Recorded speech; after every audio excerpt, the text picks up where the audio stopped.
Well, hello, friends. This is my second attempt at doing a live Facebook interview. And if you were one of the handful that got on and at the right time, I thank you for that. I apologize. You're now living Glynnis Whitwer's life with anything technology related, and but I do know how to do a Zoom interview. And so, to my left, probably to your right, is my one of my dearest friends, Karen Ehman. She's so gracious and so accommodating. So she was there trying to get on as well. This time I didn't see her. Like last time with Holly, I did see Holly, but Karen said she would be flexible. She came on a meeting. We're going to record the interview. Karen, thank you for joining me. And my friends who are all trying to find the balance between work and rest. So welcome to the challenge this week. Thanks so much for having me. Yeah, well, Karen, you're one of the people who I've admired over the years. Not only I just can't stand that we live so far apart. We know we're such good friends. We work on so many projects at Proverbs 31 together. We brainstorm writing topics. We do She Speaks together, if you don't know. We've done Compel training together. We've been on the speaker team together. We've been on a writer team together. I mean, Karen and I have done ministry together for years, excepting that she lives in Michigan and I live in Arizona. And I will say that when it's 110 degrees here, she's been known to send me pictures of it being 70 degrees there. And when it's 0 degrees there, I've been known to send her pictures of it being 70 degrees here. We just can't get this in sync. Karen, this week we're talking about finding balance between work and rest. And so I'm just going to ask you a few questions. I know you've got some things to share with the couple thousand women that are joining this challenge. But tell me, have you ever struggled with finding a balance between work and rest? Oh, for sure. Especially because I really like to work. I like to be busy. I like to feel productive. And I'm not one that enjoys just kind of sitting and being. And yet I'm married to someone who loves that. He's totally energized by just being alone and resting and just sitting. And sometimes I'll say, "What are you thinking about?" And he'll say, "Nothing." And I'm like, I never think nothing. I'm always thinking about a project or, cleaning out the closet or, how I'm going to get my house organized or whatever. He's energized by just quiet and rest and being alone. And I'm energized by people and being busy. So it's hard because I do enjoy it so much. I have to make myself slow down. Otherwise, if I let it go too far, then I crash and burn. And then it's kind of a little bit too late. Yeah, and we've had those times together, haven't we? Yeah. We're we talk each other off the ledge. Yeah, so we say, "Hi, Karen, I feel like I'm on the ledge." Mm-hmm. So we both know what it's like to get ourselves to that position, that place in our lives where we've overdone it again, right? I mean, we've just filled our schedules to the brim. What are some of the things you do to help you find that balance, to get yourself back into balance? So two-part, and how do you maintain it? Maybe they're the same thing, maybe they're different, but how do you find that balance? Well, I do have a couple friends who keep me accountable. My best friend from college she's kind of like my husband. She's that personality, and she can tell when I'm getting too busy, and she's known me for 30 years almost. And so she will say, "You've got a lot of irons in the fire, how's that going for you? And remember the last time when you didn't slow down, you crashed and burned, So I think having people around you that recognize when you're taking on too much, because for me, it's kind of also tied up in the fact that I really care what people think about me. I want them to think I'm capable and responsible. And so sometimes I take on too much just because I care what other people think and I want them to have a high view of me. So knowing that there's somebody that's going to love me no matter what, no matter how productive I am, and that'll tell the truth, I think that's really helpful. And then I think too, just putting it in your schedule like it's any other appointment. I mean, we put down appointments that we have for meetings at work or community things or church or whatever, doctor's appointments, we put it right in our schedule. There are some times I will just put in like a whole half day to have nothing scheduled. In fact, I just bought a little notepad the other day that says, "Schedule some time to have nothing scheduled." And I think that's something that we need to do. We need to, what I've been trying to do is on the weekends, I'm not out speaking. On Fridays, I've been trying to get done with work by noon so that on Friday afternoon, I don't have anything scheduled. So if I want to go kidnap my mom and take her out to lunch and shopping, I can. That's very restful, for me. And it means I get to spend time with her. Or if it just means that I just watch Gunsmoke, or I take a nap, or I do something that's not productive, because I've got to realize that being productive isn't always the point. Sometimes I just need to let my brain rest, and I need to let my body rest. And so the best way to do that, I think, is to treat it like any other appointment, because it's just as important as any other appointment. So definitely scheduling downtime. You have to. I remember, we're both friends with Lisa Turkers. And years ago, Lisa told me she scheduled bubble baths. Mm-hmm. And I remember thinking, well, that's actually pretty smart. Like, okay, get it on your calendar and it becomes a non-negotiable. So, but you've also, I know that there have been some things that you do when you get to that place where you feel like your life is overflowing. And I think you do some of the same things that I do, maybe in a different way, but you start taking a look at everything you have to do and you start taking things off your plate, right? I think you've used that before. It's time. There are these times you get to the point where you realize something's got to give. Tell us just what does that look like for you? Yeah, I feel like about every 3 years, my plate gets so full that not even the strongest product that China can make will hold it all, even though their ads say they hold out everything on the plate.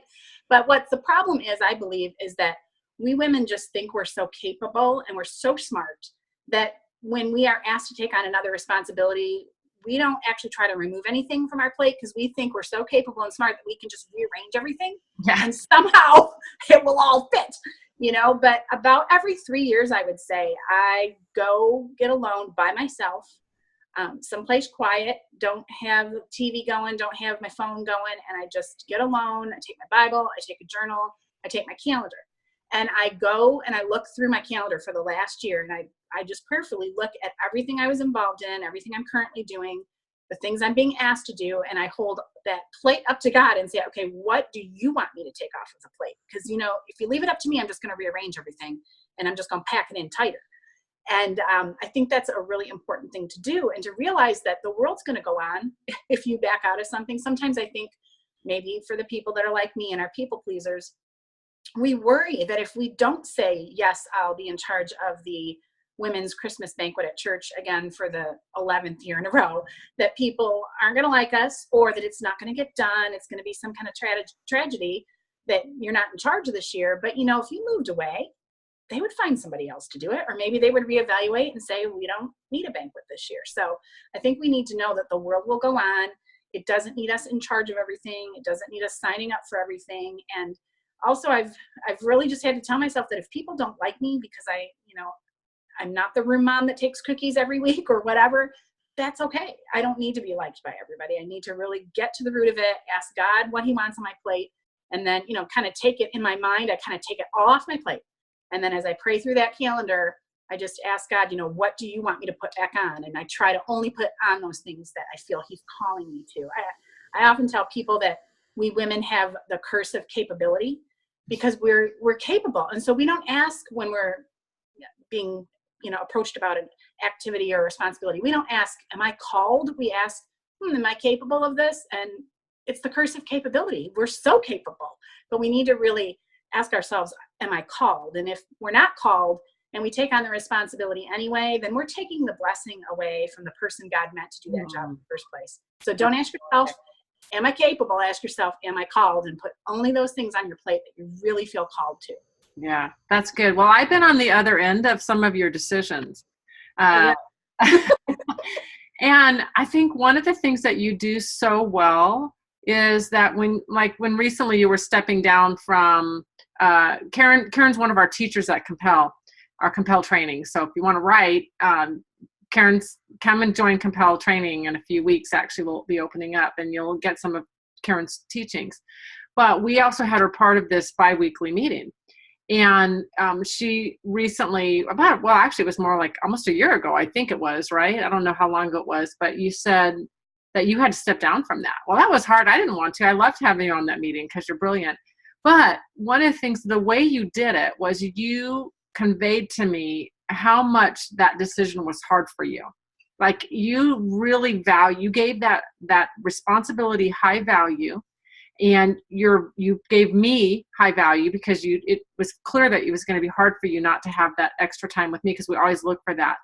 And so even in your stepping down, you made me feel valued and you made the team feel valued. And I think that was one way, I mean, just something you did probably without even realizing it, that made it easier for you to say no to something, because you left me feeling really good. So you do that really, really well.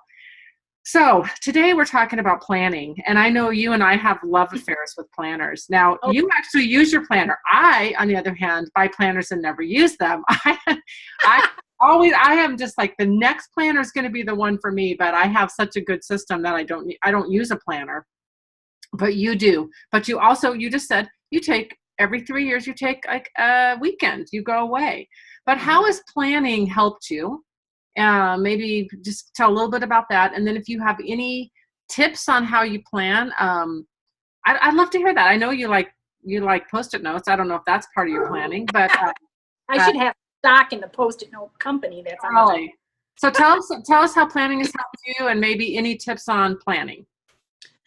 Planning is so important because it's that curse of feeling capable and like we've got it all together, and we certainly can just in our minds run to the grocery store and buy everything we need for the week, and then we get home and there's 8 things we forgot and we've got to go back again, and now we're wasting time.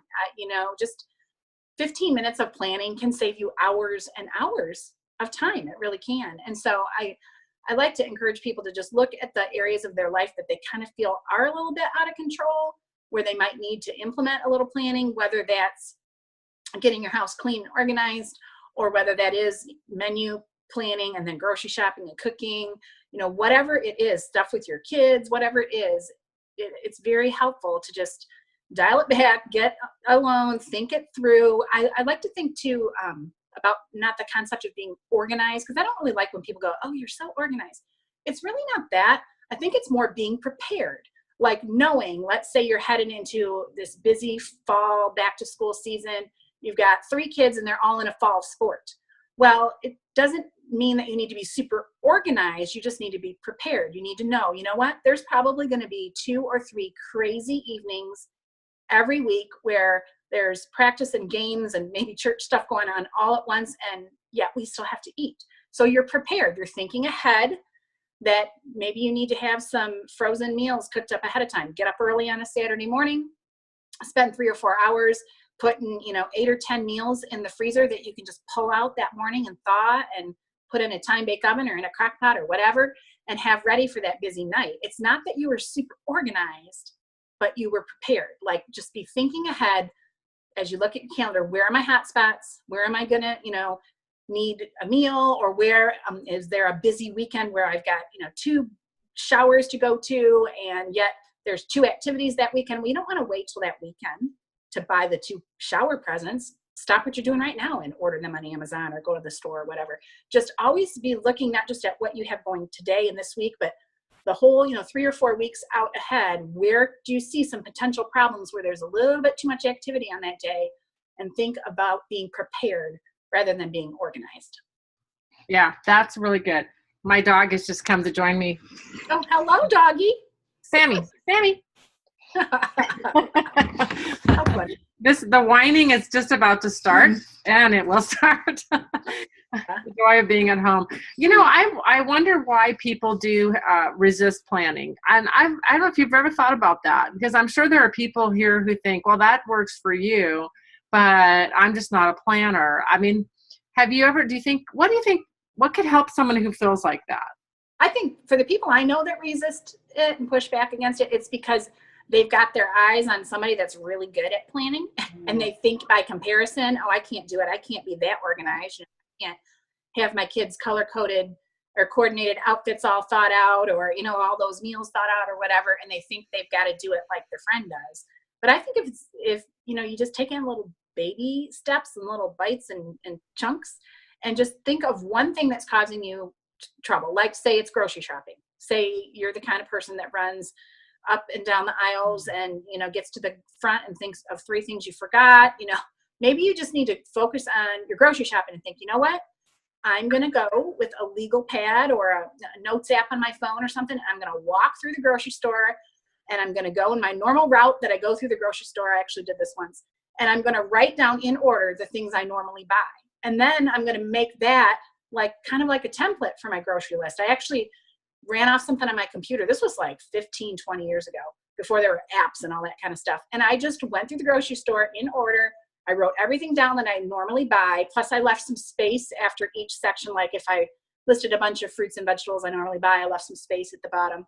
And then I ran that off. And what I did was I put it on my refrigerator, and I trained my family to circle anything that we run out of. So if you use the last squirt of mustard, you went over and you circled mustard. Well, then I was like halfway to my grocery list. And then I had those spaces to write down the other things in that department that I needed at the grocery store. And then when I went to the grocery store, aha, it was laid out in the order of my grocery store. So I didn't keep running back and forth and I forgot the cottage cheese, but I already went past the dairy. Now I got to go back there.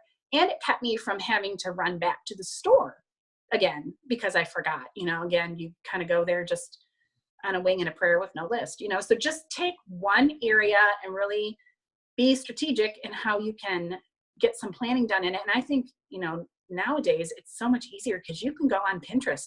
You can search for these things if you're having trouble in areas, and there's probably somebody out there that's written a blog post on it or something. Yeah.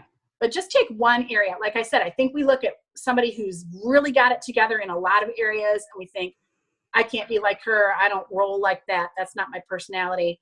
And so we just don't do anything. Yeah. We don't change at all. Just take one area and try to master that one for a couple months and then tackle another area. Yeah, that's great. I mean, it's like, you're right. Of course, none of us gets our life under control all at once. I mean, there's just no easy button. There's nothing. You can't just press it and go, okay, or start using all these tricks at once. You can't do it. I think that's such good advice. I mean, when I really realized I was way, way, way over my capacity, it took me a full year to get my life back into some kind of order where I didn't feel this panic feeling all the time. But I remember it took a year. So I love that. Start with something. So pick a pain point.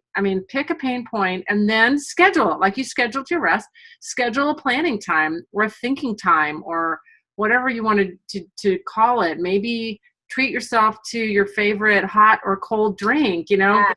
It's getting cold where you are. Go get yourself a special latte and spend 15, 30 minutes just thinking through what would be some strategies. How could you address this? How could you think a little bit farther in advance? And then start to work planning into your life. I actually read I think it was a devotion years ago about somebody who did a business meeting with God. So she turned her quiet time into a time where she would go meet with her boss. And that might be offensive to some people, but those of us who are wired to work and who work, we understand that there are times where you meet with your boss. And so she turned her prayer time into a planning time.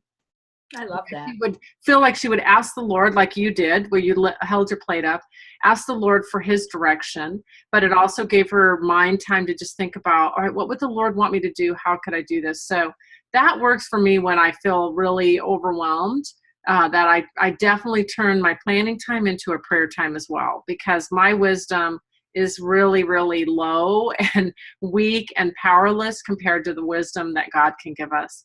Mm-hmm. Karen, as we're going to wrap up here, Karen is an author, and I know you've got some projects coming. I don't want to spill any beans, but I do want to let people know the most recent books that you've published that are out there if they want to just hear more from you. You're not writing on organizational topics anymore, but you definitely have those. So just share with all the people who are watching today just a little bit about what you're working on, what projects have just come out, what's coming out. The most recent project that have come out have been 2 books. One was a regular trade book and one was a devotional. The trade book is Listen, Love, Repeat, Other-Centered Living in a Self-Centered World. And it's just about combating that tendency in culture to think everything's about us and to be snippy and snarky with other people and not to be kind, like the old-fashioned days when we held the door open for someone and we said, after you, now it's all about us. So it's that countercultural living of learning to put other people first by listening rather than talking all the time. And then the devotional has to do with talking all the time. It's called Zip It, and it's a follow-up to my book, Keep It Shut, What to Say, How to Say It, and When to Say Nothing at All. And it's a 40-day challenge that walks you through 40 different places in the Bible where it talks about how we are or are not to use our words. And then what I'm working on right now is something I just announced last week, I think. I'm going to be a Lifeway author writing Bible studies, and I have a Bible study coming out next spring, late spring, on the book of Philippians, and it's called What Matters Most. Oh, I love it, Karen. You're so gifted, and you're such a model of really how to do ministry, how to be a wife, how to be a mother, and really with God's perspective. And so thanks for joining me today. Thanks for your flexibility at the beginning as I had to stop and start again. And you've shared some really important truths. You've changed my life. I've learned a lot from you, and I'm thankful to share some of that with the people who've joined us in this challenge. So thank you so much, Karen, and thank you everybody for joining us. Thanks.